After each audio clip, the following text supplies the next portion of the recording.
Hey, what's going on, DDO players? Axel here. So, just huge news this past Friday from DDO, and I had to cover this because it was just so important. I mean, what was announced on Friday has the potential to make gigantic improvements to lag in DDO, the issue of population and just not having server merges, and hardcore. Like, these three things are going to be addressed to a large degree based on what they're saying here. So, let's just get into it. The first part of this is SSG on Friday, and this interview with several and the executive producer I will link below in the description if you want to see the entire video for the full context. But in this interview on Friday, SSG revealed their plan to open 64-bit servers for DDO, so an upgrade compared to the current 32-bit servers for DDO. So this has been discussed not just in this interview, but there's been rumblings about it for a while. I know there's been discussed a bit on DDO's official Discord and on the forums, but we finally got clarification this past Friday in this interview.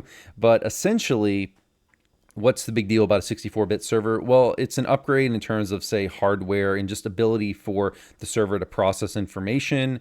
So compared to a 32-bit server, you should see large improvements to lag. They've already done this on the Lord of the Rings side. So SSG, the company that does DDO, they also develop Lotro, and they've done that already on Lotro and have seen good success.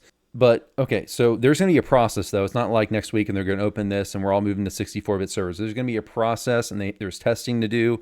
And the first step of that is they're going to open a 64-bit server for DDO in a testing environment. So it's going to be similar to Lamania. There's not going to be any transfers, but you're going to be able to copy a character over there to test out the new server temporarily.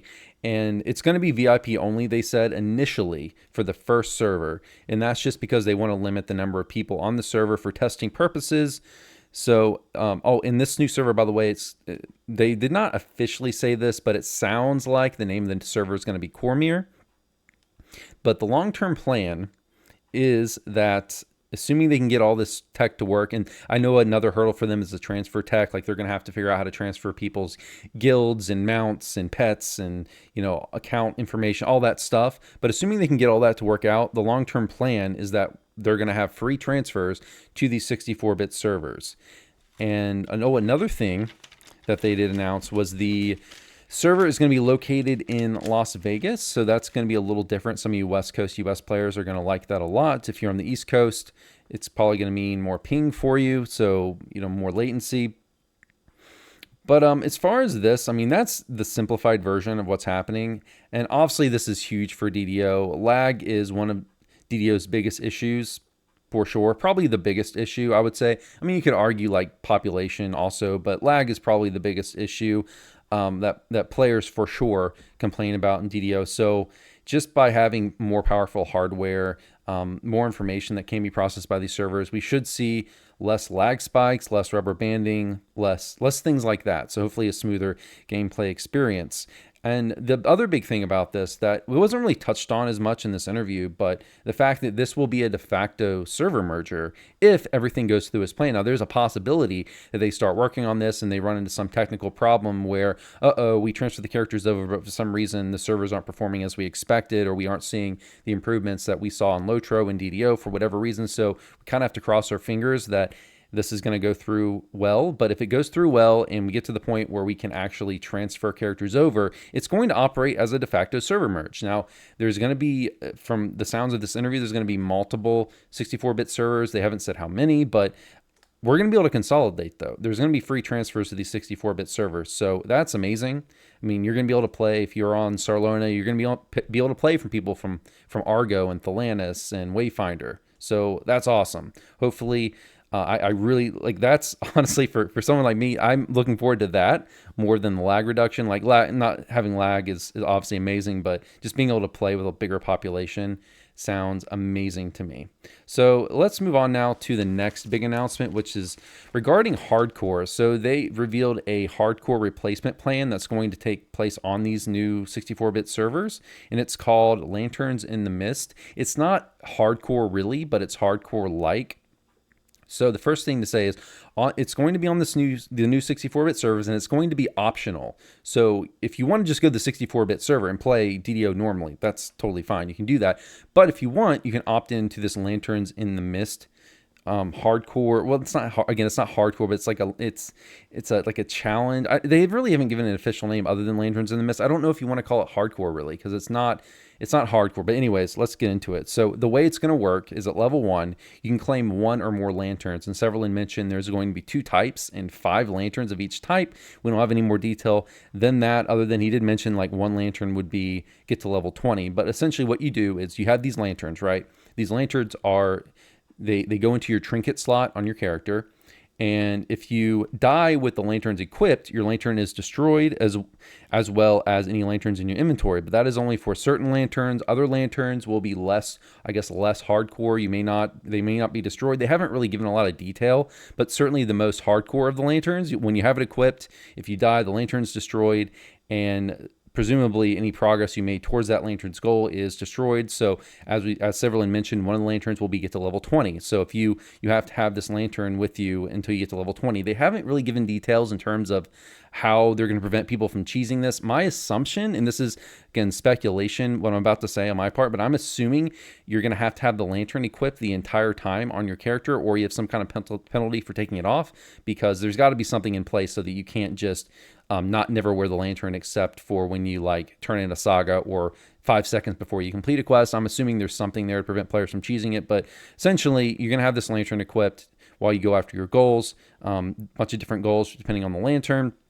And yeah, it's going to give you a hardcore like experience, but the 2 big differences are if you die, your lantern's destroyed, but your character doesn't go to the Land of Lost Souls. It's not unplayable. Like, you can continue to play your character. The other big difference is that you're going to be able to play with everyone in the server, whether they are participating in this lantern event or not. By the way, Lanterns in the Mist, this is Ravenloft theme. They did reveal that as well. The other big part of this event is that having a lantern equipped will also spawn Mistwalkers, which when killed, they can help you progress on your lantern event goals. So my assumption, this is speculation, what I'm about to say, my assumption is that we're going to operate kind of like Reapers in Reaper mode, that they'll spawn, but they only spawn if you have a lantern equipped.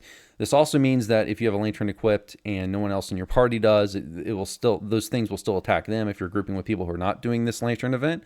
But yeah, those will also spawn. I'm also wondering if that's something that will prevent piking. So because there's got to be things that they've thought of to prevent people from cheesing this, say like and that's one of my concerns, if you would have like one person who's participating in the hardcore event or this lantern event who just steps in the beginning of the quest and just pikes while the 5 people not doing hardcore just do the quest for them. I'm assuming it's going to have these things spawn near you, kind of like hounds in, what was that, hardcore season, was it 6? I could be wrong on that, but that's my assumption is what they're doing regarding piking. Again, that is speculation, but there will be in some way these Mistwalkers spawning near your party when you have a lantern equipped. So anyways, regarding the hardcore, this is my take on it. It has some major advantages and disadvantages, and the advantages is obvious, right? It's not going to drain the servers. One of the issues with hardcore is that when hardcore is going on, a lot of players will move to the hardcore server, and that leaves players who don't really care about hardcore with no one to play with on the regular server. So the big advantage of this new take on hardcore is that it's not going to drain the servers. You're not going to see any population differences when this event is going on, and this event will go on permanently. It's not going to be a seasonal thing. Presumably, you can always have access to it. So that's the big advantage. It's not going to drain the servers. The main disadvantage is that I kind of worry about a bit is that it's a more casual approach to a hardcore event. It's not really hardcore. And I'm not sure that for many players it'll be as compelling and that it'll really scratch that itch, because one of the things about hardcore that makes it so compelling for a lot of players is having that really big penalty for dying, and that's what makes it really exciting for players and satisfying to reach your goals. Like the bigger the penalty for dying, the more satisfying it is in things like that, games like this or challenges like this when you actually achieve your goal. So for the more hardcore players, I'm wondering if it's going to not be as attractive to them. But regardless, thinking about it, I do think it's likely to be very much worth. Maybe if it's not as compelling to some players, it's probably worth it overall to the player base as a whole to not drain the servers. So I think it's likely a disadvantage worth dealing with on this And the other thing is you can have it available all the time. So I think it's a disadvantage worth going with.